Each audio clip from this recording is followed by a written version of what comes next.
Guest, Avisala Eshma.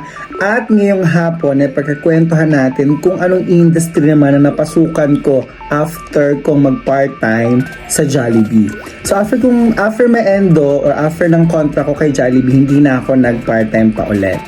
Kasi ito na yung moment na papasok na ako sa OJT ko. So ang first OJT ko na restaurant, walang iba kundi ang Max's Restaurant. Yes, Max's Restaurant talaga yung tinarget ko. Dahil as a hotel and restaurant management student, so kailangan naming mamili ng restaurant. So parang required kami for restaurant and required kami for hotel. So ang pinili ko ay Max's Restaurant.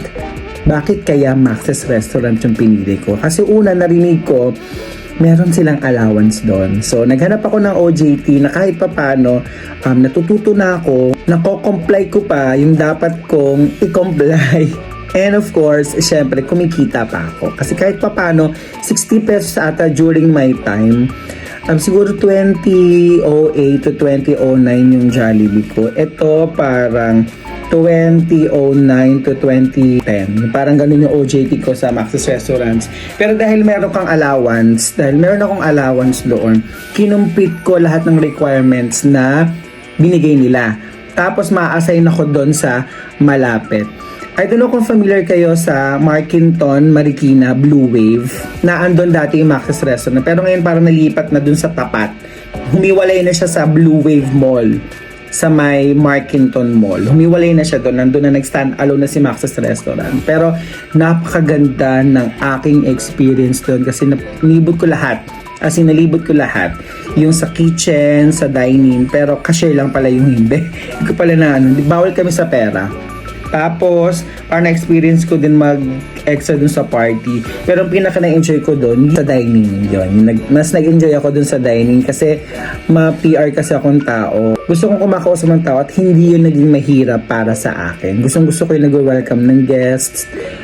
Table for how many? Ito po yung menu namin. I'll give you a minute to choose, to order. Nag-enjoy ako doon actually. Meron dong manager na nagsabi sa akin, ituloy-tuloy ko na daw.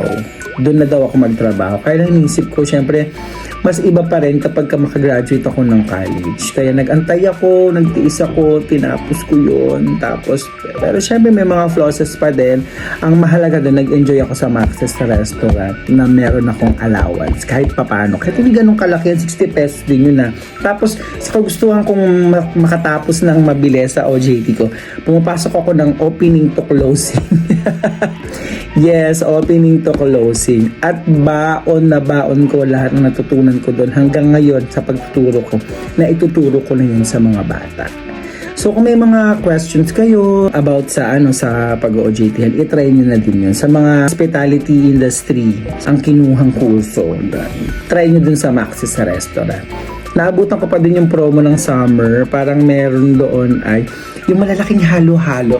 As in, malaking bowl ng halo-halo. Good for 5 person ata yun or good for 10 persons. Depende sa kumakain. So yun lang, Guest. Kung meron kayong mga questions or kung meron kayong mga bagong inputs tungkol sa Max's Restaurants, syempre, ang binibenta nila doon, specialty, ay ang mga manok na sobrang sasarap din naman. Parang makakain mo pati buto sa sobrang lambot. So yun lang, Guest. Paalam, sana nag-enjoy kayo sa mga videos natin. Tapos sa mga susunod ko pang na-experience ng trabaho bago ako naging isang guro, ikikwento ko yun sa inyo. Bye!